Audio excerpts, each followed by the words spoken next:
ये यहाँ पे डेरा बसी के विधानसभा चुनाव के कैंडिडेट हैं, बीएसपी के कैंडिडेट हैं।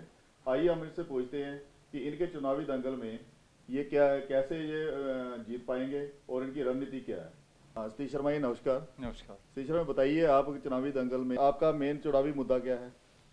चुनावी मुद्दा तो भ्रष्टाचार है, गरीबी है, महंगाई है, बेरोजगारी है। और इस कॉन्स्टिट्यूंसी में जितने बुच्चड़ खाने मैक्सिमम लगे हुए हैं, लोगों की हालात देखे नहीं जाते। मच्छर मक्खी और जिधर को भी हवा चलती है उधर को ही इतनी गंदी स्मेल आती है, लोग खाना नहीं खाते। जैसे अभी आपने बताया कि मैं नौजवानों के लिए कुछ करेंगे, तो क्या करेंगे आपने? नौजवानों के लिए हर परिवार में एक रोजगार, एक रोजगार एक परिवार में। तो कैसे दे पाएंगे? इतनी इंडस्ट्री आ रही हैं, बढ़िया हैं, इसके अंदर अब ठेकेदारी जो प्रथा चली हुई है। नहीं, रेवेन्यू कहाँ से लेके आएंगे आप? रेवेन्यू तो इंडस्ट्री पंजाब गवर्नमेंट के पास तो रेवेन्यू ऑटोमेटिक जो खा रहे हैं। पंजाब गवर्नमेंट तो कहती है हमारे पास पैसा ही नहीं है। पैसा, उनकी नीतियाँ ठीक नहीं है, पैसा कहाँ से आएगा उनके पास? एक सरकार की नीतियाँ सही हों, नीति और नीयत से ही सरकार चलती है और नीति और नीयत से ही परिवार चलता है। देखिए, सेंटर में तो आपकी सरकार नहीं है। सेंटर में तो पैसा कहाँ से आप लाएंगे? पंजाब स्टेट के गवर्नमेंट के पास इतना पैसा है, ये मिसयूज ना करें तो सेंटर से जितने फंड आते हैं उनको अगर प्रॉपर यूटिलाइज किया जाए तो इतना ही बहुत है। तो ये तो कहते हैं हमारे पास कर्जा, इतने करोड़ों का कर्जा है। कर्जा तो ये इन्होंने अपने आराम तलबी के लिए ये जो खर्चा है, हाँ। तो वो कहाँ जाएगा? बैठे हुए हैं काली सरकार। क्या इन लोगों को राजनीति नहीं करनी आती? अब आप ही देख ही रहे हो आप। हाँ जी। अगर इनको राजनीति करनी आए तो लोगों के दिल में छा क्यों ना जाए? आप देखो, जो गवर्नमेंट एम्प्लॉयज है उनको सैलरी नहीं मिलती, बुढ़ापे में पेंशन नहीं मिलती, शगुन स्कीम नहीं मिल रही। शगुन स्कीम का तो इन्होंने साइकिल लड़कियों को दे रहे हैं पंजाब की, तो वो स्कीम तो लागू हो रही है। आपने अभी पीछे फ्यू वीक्स पहले, हाँ जी, इन्होंने एक बर्तन के ऊपर बादल साहब ने अपनी फोटो छुपाई थी। हाँ जी। उनकी अब तक पेमेंट नहीं हुई थी। आपने भी शायद पेपर में पढ़ा होगा। बर्तन की बात कर रहे हैं, स्टील के बर्तनों की। हो गई उसकी पेमेंट तो जब उन्होंने एजिटेशन किया तभी पेमेंट हुई ना। हाँ जी। उससे पहले तो कोई पेमेंट नहीं हुई, उनके बर्तन उठाने के लिए तैयार नहीं थे। आप ये भी देखो ना, तो बर्तन छुपाए किस लिए थे?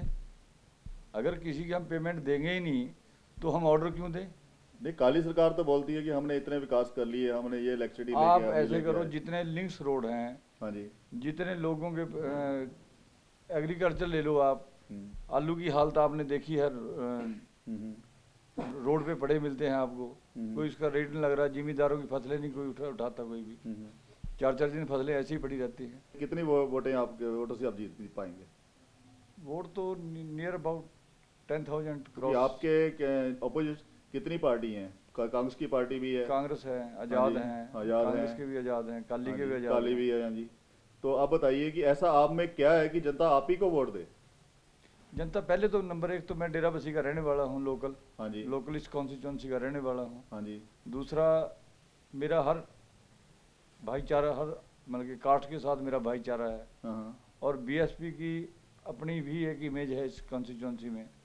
जो हमारे पुराने नेता बैठे हैं वो हमारे साथ चल रहे हैं, इसलिए जितने भी वोटर हैं अब इस टाइम कांग्रेस और अकाली के अंदर जो आज की डेट में इनको लोग पीछे हटा के बहुजन समाज पार्टी को आगे लाने की सोच रहे हैं, तो उनका जन समर्थन हमें पूरा मिल रहा है।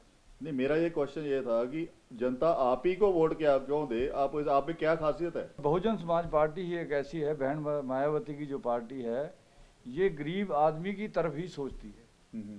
आज की डेट में काली और कांग्रेस जब से देश आज़ाद हुआ है, कभी गरीब आदमी की तरफ उन्होंने देखा तक नहीं। तो गरीब आदमी की जो समस्याएं हैं, खाना है, मकान है, रहना है, रोजगार है, अब तक किसी को कोई मुहैया नहीं हुआ। अगर आप जीत पाते हैं तो कल को आप मान लीजिए आपकी पार्टी सारी सीटों में नहीं जीते, तो अगर आपको कल को समर्थन देना पड़ा तो आप किस पार्टी को देंगे? जो बहन मायावती का ऑर्डर होगा, हाई कमांड का ऑर्डर होगा, उसके साथ हम जाएंगे, अदरवाइज उनके ऑर्डर के अनुसार ही चलेंगे। तो आपकी पार्टी आती है तो किसान के लिए आप क्या करेंगे? किसान के लिए, किसान को उसके बेनिफिट के लिए भी उसकी एक्सपेंसेस क्या है और उसको क्या प्रॉफिट होना चाहिए, ये एक नीति बनाएंगे जिससे किसान अपने आप में इंडिपेंडेंट, सेल्फ इंडिपेंडेंट खड़ा हो सके। तो इसके लिए आपको जैसे सेंट्रल गवर्नमेंट से आपको कोई रिबेट मिलेगी? नेचुरली। हाँ जी। तो आगे अभी पता चला कि मायावती जी आ रही हैं यहाँ पे। हाँ जी। तो आप क्या समझते हैं, उनके आने से कुछ फर्क पड़ेगा आपकी? मायावती जी के आने से, जैसे पहले हाँ जी। अकाली सरकार के अंदर बीजेपी हाँ जी। जितनी सीटें लेके गई हैं शायद उससे ज़्यादा अब की बार बीएसपी की सीटें आई। उनके आने से आज की डेट में पंजाब के अंदर जैसे एक वेव बनी थी, आज बीएसपी की वेव है। हर कॉन्स्टिट्यूंसी में बीएसपी की वेव है, जो जनाधार बढ़ रहा है और हर वर्ग का। इनसे हर कालियों से और कांग्रेस से हर आदमी दुखी है। इनमें भाई भतीजावाद है दोनों में। आप देखो अकालियों में से 5 साल राज किया, एंड में आगे अकाली ही कांग्रेस में चले गए और उनको टिकटें दिलाने के चक्कर में पड़ गए। अब कांग्रेस से जो निकले वो कालियों में चले गए, उनको टिकटें देने लग गए। ये तो भाई भतीजावाद ही हुआ ना। जो एक्चुअल वर्कर है वो कहाँ गया है? एक्चुअल वर्कर को क्या बेनिफिट मिला है पार्टी से? मैं भी कांग्रेस में था, मैंने भी 30 साल कांग्रेस में सेवा की है। जो हमारी सेवाएं देखते हुए एक समुद्र के अंदर से हम आते हुए हर पार्टी के अंदर धड़ेबंदी बन गई। विकास के मुद्दों के ऊपर जैसे बात करते हैं, हाँ जी। तो किसान तो आज भी भूखा मर रहा है। किसान तो अगर ऐसे हालात रहे, जो किसानों के देवता मानते हैं बादल साहब अपने आप को, तो उनको भूखे मरेंगे ही। अगर उनकी नीति नहीं सही होगी तो भूखे तो मरेंगे ही। तो इनको गवर्नमेंट का वहाँ से रिबेट आने के बाद ये पैसा कहाँ जाता है इनके पास? ये पैसा आदर्श फंड में लगा देते हैं। कौन से किसी को कर्ज देना है, किसी को कुछ देना है। हाँ, मतलब अपने पर्सनली करते हैं नेचुरली। तो ये कैसे आप इतना बड़ा इल्जाम इनके ऊपर लगा रहे हैं? मिसयूज कर रहे हैं। नहीं, कुछ ऐसा कारण बताइए कि कैसे आप कह रहे हैं, कहाँ मिसयूज? सरकार के पास पैसा नहीं है। हाँ जी। ये बर्तन बांट रहे हैं, ये और काम कर रहे हैं, जितने भी इन्होंने काम किए हैं। हाँ जी। तो जब सेंटर से पेमेंट आई है, जिस काम के लिए आई है, उस काम के ऊपर क्यों नहीं लगती? अब एम्प्लॉय को पे सैलरी नहीं मिल रही, फंड आया और तरीके का और उसको सैलरी में पे कर दिया।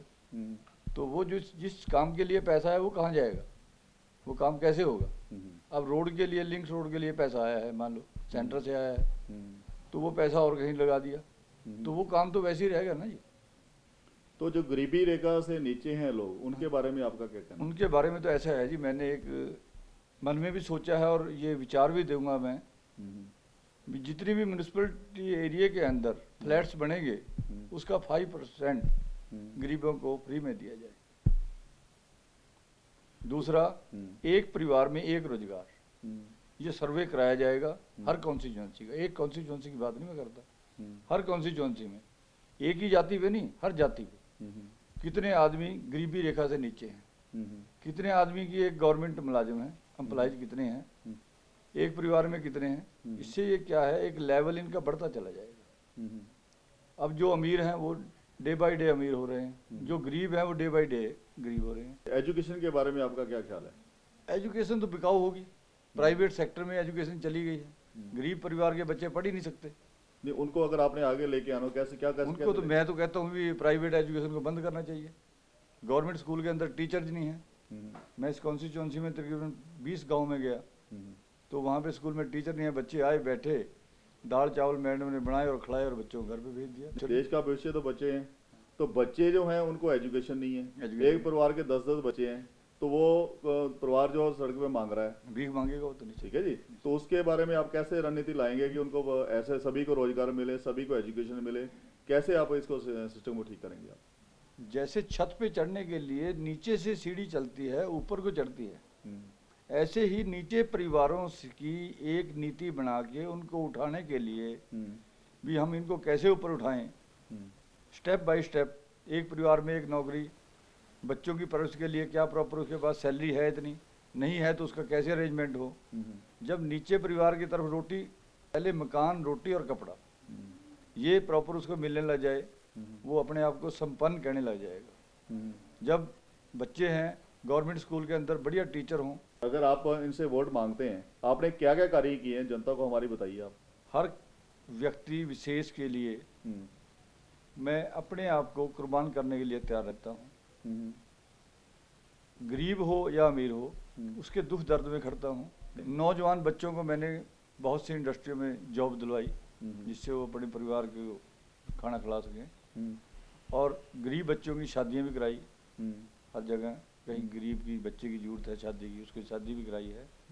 और कहीं किसी प्रकार की भी आवश्यकता है उनको, अनाज की जरूरत है, कंबल की जरूरत है, रजाई की जरूरत है, वो हर परिवार में मैं ये रखा हुआ है। मेरे पेरेंट्स भी मेरा सहयोग देते हैं इस काम के अंदर, भी गरीब की सहायता करना, गरीब के साथ चलना, गरीब के साथ खाना खाना, ये मेरी नीति रही है। हमने जैसे आज देखा कि आपके डेरा बसी की आपकी अभी भी सड़कें यहाँ पे नहीं बनी, कच्ची सड़कें। ये तो जब से देश आज़ाद हुआ है, हाँ जी, डेवलपमेंट नाम की चीज नहीं है। हिंदुस्तान को सोने की चिड़िया माना जाता था। जब देश गुलाम था तो लोग इसको सोने की चिड़िया बोलते थे। जब से देश आज़ाद हुआ है, ये तो प्लास्टिक की भी चिड़िया नहीं रहा, इसका धन तो दूसरे देशों में चला गया। नहीं, आप विकास के नाम पे बात कर रहे हैं, आप कह रहे हैं हमने ये किया वो किया। हम आपके ही एरिया की सड़कें नहीं बनी हुई, सीवरेज नहीं पड़ा हुआ। ऐसा है ना जी। हाँ, जो ये लोकल लड़ाई है हमारे एमसीओ की, हाँ जी, तो इसके ऊपर ध्यान नहीं दिया आपने, ये क्यों नहीं बनाई इन्होंने? इनके बारे में बहुत ध्यान दिया है। हाँ जी, जब अकाली सरकार यहाँ पे प्रधान को हटा के, मेजॉरिटी में नहीं था, म्यूनिसिपैलिटी का जो प्रधान था वो मेजॉरिटी में नहीं था, तो जो अदर कैंडिडेट थे, आज़ाद थे, उनके अंदर कुछ बीजेपी के भी थे, कुछ अकाली भी थे, वो उससे नाराज थे, तो उन्होंने डेवलपमेंट होने नहीं दी। ये सड़कें जो नहीं, आपने कभी प्रयास नहीं किया? प्रयास किया हमने, ईओ को कंप्लेंट की, सरकार को भी कंप्लेंट की, पर इसके बारे में कोई सुनवाई नहीं। क्यों? जो कैप्टन कमलजीत जी थे, उनका अपनी पार्टी के ऊपर प्रेशर था। नहीं, यहाँ पे अभी आपने पता है, सभी लोग जानते हैं कि राइट टू इन्फॉर्मेशन का एक्ट है। तो अगर आपने एप्लीकेशन दी है तो आपने इन्फॉर्मेशन क्यों नहीं मांगी कि उन्होंने आपके जो कंप्लेंट आपने की उसके ऊपर पैरवी क्यों नहीं हुई? डेरा बसी को तो कभी इन्होंने कॉन्स्टिट्यूंसी को पंजाब का अंग माना ही नहीं है। जो डेरा बसी है कॉन्स्टिट्यूंसी, पहले बनूड़ कॉन्स्टिट्यूंसी थी, पंजाब की सरकार चाहे कांग्रेस की रही हो या अकालियों की रही हो, इसको कभी डेरा बसी को पंजाब का अंग माना ही नहीं इन्होंने। आप देखो जितने बुच्चड़ खाने लगे, जितनी गंदी इंडस्ट्री सब यहाँ ले आके घेर दी। आप देखो बठिंडा साइड चले जाओ, आप ऐसे लग जाए कनेडा में घूम रहे हो। पटियाला चले जाओ, यहाँ से 100 किलोमीटर पटियाला है, 70 किलोमीटर, आप जाके देखो कैसे ब्यूटीफुल सिटी है। तो इन्होंने सौतेला माना है, सौतेला माना है नेचुरली। अब आप देखो यहाँ पे लोकल का मुद्दा उठा हुआ था, जंपड़ का मुद्दा उठा हुआ था हर पार्टी के अंदर, तो कांग्रेस ने भी हाईकमांड से ऊपर से उतार दिया विमान से। अकालियों के अंदर आप देख ही रहे हैं, एक अकाली का जो अब कैंडिडेट आया है एनके शर्मा जी, कैप्टन कमलजीत जी ने उनको उंगली पकड़ के चलना सिखाया है और उसने उसकी गर्दन ही काट दी। अब आज उस परिवार को कैसे दरकिनार कर दिया, जबकि वो सीएम का अहदेदार था। मतलब कैप्टन कमलजीत जी अगर वो जिंदा रहते तो बादल साहब के बराबर बैठ सकते, पर इस परिवार के साथ धोखा हुआ है। मैं अदर पार्टी का हूँ, पर मेरे को ये एक अच्छा नहीं लगा। तो अकाली दल जो है, मुखिया है, वो धृतराष्ट्र की भूमिका निभा रहा है। भाई भतीजावाद, परिवार के जितने मेंबर, जितने रिश्तेदार, सब MP, MLA, चेयरमैन, और हर काम उनके पास है। रेता उनके पास है, चैनल उनके पास हैं, ट्रांसपोर्ट उनकी अपनी है, जो ठेका उनका है, तो क्या काम नहीं है उनके अंडर। आप जीरकपुर में चले जाओ, हर वार्ड में ऐसे ऐसे गांव पड़े हैं जिनमें कहते हैं इनके शर्मा को हम नहीं बढ़ने देंगे। मेरे सामने बात हुई है, तो जनता उनको पहचानती नहीं है? बिल्कुल भी नहीं पहचानती। और बोलो, वो कहते हैं हमारे काम ही नहीं हुए। इतने काम जीरकपुर में म्यूनसिपलिटी के प्रधान रहने की वजह से उन्होंने कोई भी काम नहीं किया। जैसे नौजवान पीढ़ी है, तो पंजाब की पीढ़ी यहाँ पे नशे में जा रही है, ठीक है जी। तो सुखबीर बादल कहते हैं कि उन्होंने जिम खोल दी है, ये कर दी है। आपका इसमें बारे में क्या ख्याल है कि नौजवान पीढ़ी को कैसे इस चीज से हटाया जाए? नौजवान पीढ़ी को तो हम खेलों की तरफ बढ़ावा दे के बच्चों को उनका दिमाग उधर लगाया जाए जिससे वो नशे की तरफ ना जाएं, और बच्चों को रोजगार भी प्रॉपर चाहिए, भ्रष्टाचार मुक्त हो हमारा स्टेट, गलियां नालियां साफ स्वच्छ हो, इसमें कोई बीमारी ना हो, बुढ़ापे पेंशन हो। जो 250 रुपये पंजाब सरकार देती है, मैं उसकी जगह 650 रुपये करना चाहता हूँ। और जितनी भी 80 साल से ऊपर हैं उनका बस का किराया फ्री करना चाहता हूँ, वो कहीं भी जाएं स्टेट के अंदर। और हर आदमी के पास छोटा हो मकान हो, अपना हो, झुग्गी झोपड़ी में ना रहे पंजाब के अंदर। ये शानदार पंजाब BSP बनाना चाहती है। मैं आपसे वादा भी करता हूँ, ये BSP आएगी और सत्ता में ज़रूर आएगी, और पंजाब को खुशहाल पंजाब बनाएगी, ईमानदार पंजाब बनाएगी। हाँ, ये थे हमारे सतीश शर्मा जी, जिनसे हमने आज काफ़ी लंबी बातचीत की, और हम चाहते हैं कि दोबारा ये जीत के आएँ और आशा करते हैं कि दोबारा इनकी हम इंटरव्यू मिले।